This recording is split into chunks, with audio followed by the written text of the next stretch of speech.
अस्सलाम वालेकुम। आज की इस वीडियो में जो हम डिस्कस करेंगे एक्सरसाइज 7.3 और आज हमारा लेक्चर नंबर 16 है।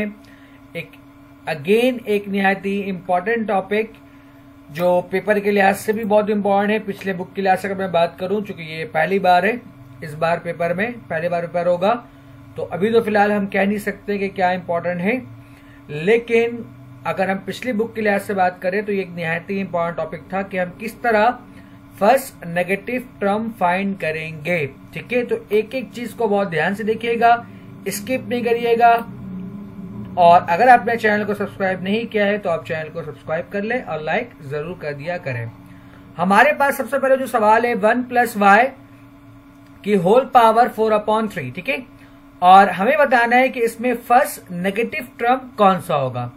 तो सिंपल सा ट्रिक है हमारे पास। सबसे पहले हम क्या करेंगे, यहां पर हेयर जो हमारा b है और n, सेकेंड टर्म को मैं यहां पर जो रिप्रेजेंट कर रहा हूं, किससे कर रहा हूं, b से। ठीक है, खास तौर पर आम लोग इसको x भी लिखते हैं, कोई फर्क नहीं पड़ता। ठीक है, तो मेरा b किसके बराबर है, y के, और हमारा जो n है वो किसके बराबर है, 4/3 के, और फर्स्ट टर्म हमेशा हमारे पास क्या होगा, 1 होगा। ठीक है, तो इस तरह मैंने आपको इससे पहले वाले एक्सरसाइज में बताया था 7.2 में कि कोई पर्टिकुलर टर्म निकालने का फॉर्मूला क्या है हमारे पास। तो वहां पर फॉर्मूला था TR+1 = NCR A की पावर n - r B की पावर r।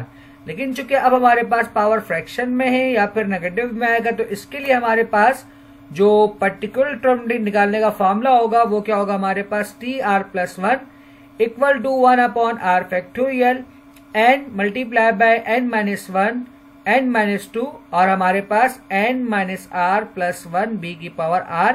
ये हमारे पास क्या है, फॉर्मूला। बाद लोग इसको b की पावर r की जगह पर x की पावर r भी लिखते हैं, कोई फर्क नहीं पड़ता। ठीक है, अब हम क्या करेंगे, वैल्यूज को सब्स्टिट्यूट करेंगे। तो r तो हमें मालूम नहीं है, n किसके बराबर है, 4/3 4/3 - 1 4/3 - 2 एंड सो ऑन। n बराबर है 4/3 के, r हमें नहीं मालूम, +1, और b हमारा किसके बराबर है, y की पावर r के। ठीक है, ये हमारे पास समझ लो इस तरह का एक जनरल टर्म होता है। अगर हमें फर्स्ट नेगेटिव टर्म निकालना है तो अपने हम क्या करेंगे, फॉर फर्स्ट नेगेटिव टर्म के लिए जो हमारे पास n - r+1 है, नेगेटिव का मतलब क्या होता है, 0 से छोटा।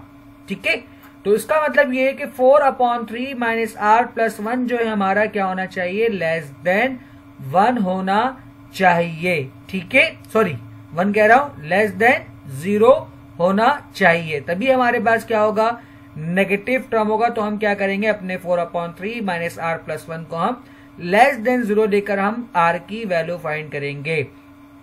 तो यहां पर हमारे पास, अब देखिए इसको कॉपी कर लेंगे, माइनस का r है, जब मैं उसको उस तरफ लेके जाऊंगा तो हमारे पास क्या हो जाएगा, ये प्लस का r, जिसे मैं आपको यहां पर शो करता हूं। ठीक है, अच्छा मैंने यहां पर क्या किया, पहले सॉरी कोई फर्क नहीं पड़ता, आप चाहो तो पहले -r को उस तरफ ले, पहले मैंने 4/3 और +1 का एलसीएम ले लिया है। ठीक है ना, तो आप जानते हो 4/3 आपके पास साथ में क्या है, +1, जब इसका एलसीएम लोगे तो आप जानते हो इसके नीचे कुछ नहीं तो 1 है। तो सबसे पहले 3 × 1 = 3, 4 × 1 = 4 और 3 × 1 = 3, तो 4 + 3 कितना हो जाएगा आपके पास, 7/3। ठीक है, यानी कि 7/3, और पहले से हमारे पास क्या है, माइनस का r। ठीक है, अब इस -r को हम उस तरफ ले जाएंगे तो ये हमारे पास, यानी कि r जो है हमारा 7/3 से बड़ा होना चाहिए। तो इसका जो ट्रिक होता है हमारे पास वो क्या होता है कि आपके पास जो भी वैल्यू आए हम क्या लेंगे, नेक्स्ट होल नंबर लेंगे।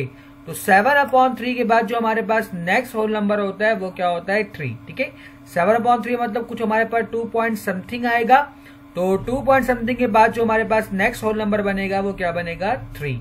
तो r हम क्या कंसिडर करेंगे, 3, और हम क्या करेंगे, इसको जहां हमने स्टॉप किया था वहां पुट कर देंगे। और 3 का मतलब है कि हमें क्या करना है, 3 कोएफिशिएंट को एक्सपेंड करना है।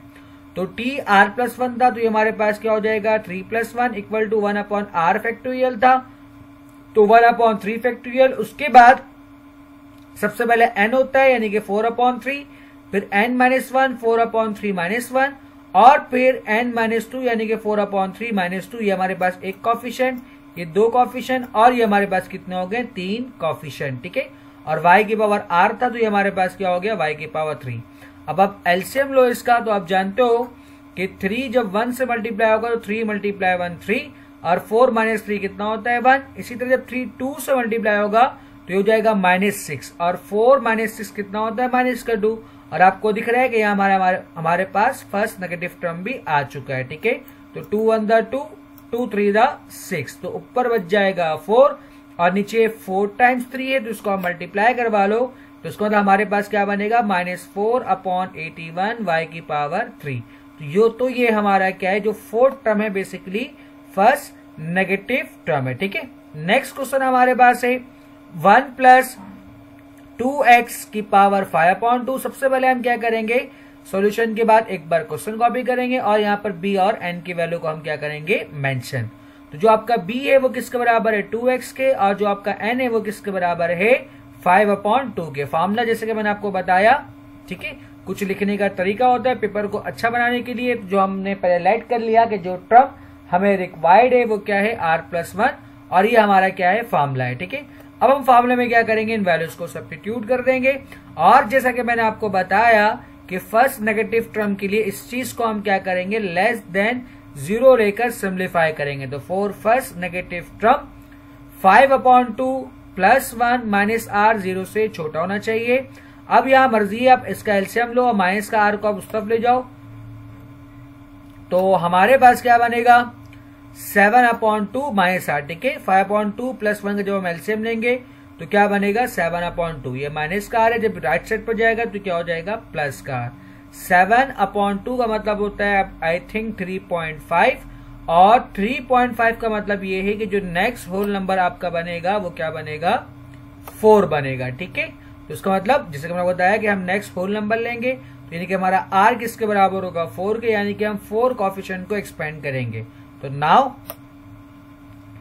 t 4 + 1 r+1 था, मतलब 4 + 1 = 1/4 फैक्टोरियल। एक बार n 5/2, n - 1 5/2 - 1, n - 2 5/2 - 2 और n - 3 यानी कि 5/2 - 3 कितने हो गए 4, 1 2 3 4। ठीक है, और 2x की पावर 4, इसका आप एलसीएम ले लो तो हमारे पास क्या बनेगा यहाँ पर 5/2 - 1 2 × 1 2 और 5 - 2 कितना होता है 3। इसी तरह 2 × 2 4 और 5 - 4 कितना होता है 1। 2 × 3 6 यानी कि -6 और 5 - 6 कितना होता है -1। ठीक है, डन। और 2 की पावर 4 x की पावर 4, 2 की पावर 4 से ये 2 की पावर 4 यानी कि 4 टाइम्स 2 हम कैंसिल कर देंगे और यहां से 3 और 24 को कैंसिल करोगे तो आई थिंक ये 8 होता है ना, 3 1 द 3 और 3 8 द 24, यानी कि अब जो बच गया उसको आप मल्टीप्लाई करवा दो यानी कि 16। अच्छा, मैंने यहाँ पर इस तरह कर दिया, आप इस तरह भी डायरेक्ट कैंसिल कर सकते हो। असल में टाइपिंग के वक्त कुछ और माइंड में चल रहा होता है। ठीक है, तो इस तरह भी हो जाता है, सही है। खैर, अब यहां भी उसको डायरेक्ट कर सकते थे, तो ऊपर हमारे पास क्या बच गया 5 और नीचे हमारे पास क्या बच गया 8, या आप इसको मल्टीप्लाई करवा लो, जैसा चाहो वैसे करो, जी चाहे जॉन से। ठीक है, तो ये हमारा फर्स्ट नेगेटिव टर्म है। नेक्स्ट क्वेश्चन हमारे पास, if x is so small that its square and highest power may be neglect to show that ये इसके बराबर है। तो टू प्रूफ यहां से हम पिक कर लेंगे लेफ्ट हैंड साइड, और लेफ्ट हैंड साइड क्या हमारे पास √1 + 1/4x। ठीक है, आपको पता होना चाहिए कि स्क्वायर रूट का मतलब क्या होता है पावर 1/2। ठीक, अब जैसे कि मैंने आपको फार्मूला बताया था कि इसको एक्सपेंड करने के लिए हमारे पास फार्मूला क्या होता है 1 + x की whole power n = 1 + nx + 1/2 factorial n - 1 x² and so on. ठीक है, तो अब यहां पर हम क्या करते हैं वैल्यू को पुट करते हैं। तो देखें बहुत ध्यान से, 1 तो हमारा वैसे ही रहा, n किसके बराबर है 1/2 के, और x का मतलब यहां पर b है। ठीक है, तो ये बेसिकली आपका b है, या इसको आप x कह दो, जैसे कि मैंने आपको पहले ही बताया कि तो x की जगह पर हम क्या पुट कर देंगे x/4। ठीक है, सिमिलरली 1/2 फैक्टोरियल n का मतलब 1/2, n - 1 मतलब 1/2 - 1 और x का मतलब क्या है x/4 का स्क्वायर। ठीक है, डन एंड सो ऑन। आपको सवाल में सिंपल कह रहा है कि x is so small that n square and highest power may be neglect। तो ये रहा स्क्वायर, यानी कि ये आपका स्क्वायर टर्म है और इसके बाद जितने भी टर्म है ये इससे और हाईएस्ट होंगे। तो आपको बुक क्या कह रहा है कि इसको आप क्या करो, नेग्लेक्ट कर दो। तो इन सारे टर्म को हम क्या कर देंगे, नेग्लेक्ट। तो हमारे पास सिर्फ और सिर्फ क्या बच जाएगा, जैसे कि मैंने यहाँ लिखा है, ठीक है। तो यहाँ देखिए बहुत ध्यान से, हमारे पास क्या बच जाएगा, सिर्फ और सिर्फ 1 प्लस एक्स अपॉन 8। ये x1 द x और 4 टू द 8, और यही आपको प्रूव करना था। इस चीज को हम इस तरह भी लिख सकते हैं। नेक्स्ट क्वेश्चन हमारे पास, और आज का हमारा आखिरी क्वेश्चन, टू प्रूफ, और हम क्या करेंगे, taking left hand side, fourth root है, ठीक है। Fourth root of 1 plus 8x, तो फोर्थ रूट का मतलब होता है पावर 1/4, ठीक है। तो इसका मतलब जो n है आपका वो किसके बराबर है, 1/4 के, और जो b या x आपका किसके बराबर है, 8x के, ठीक है। तो पहले हम फॉर्मूला मेंशन करेंगे और इसको हम क्या करेंगे, एक्सपेंड, यानी कि n आपका बराबर है 1/4 के, x का मतलब क्या है, 8x, 1/2 फैक्टोरियल, n मतलब 1/4, n -1 1/4 -1, और x का मतलब 8x का स्क्वायर एंड सो ऑन। जैसा कि आपको कहा और बताया कि हमें क्या करना है, स्क्वायर एंड हायर पावर को नेग्लेक्ट करना है। तो यहां से हम क्या करेंगे, सबको नेग्लेक्ट कर देंगे। तो यहां पर देखिए क्या बचेगा हमारे पास सिंबल, ये 8x multiply 1 8x divide by 4, इसको आप कैंसिल कर दो। तो 4 1 द 4, 4 2 द 8। तो हमारे पास सिंबल क्या बच जाएगा, 1 + 2x। इस तरह क्या हो जाएगा, प्रूफ। तो उम्मीद करता हूं कि आज का लेक्चर आपको समझ में आया होगा। वीडियो देखने के लिए शुक्रिया। अल्लाह हाफिज।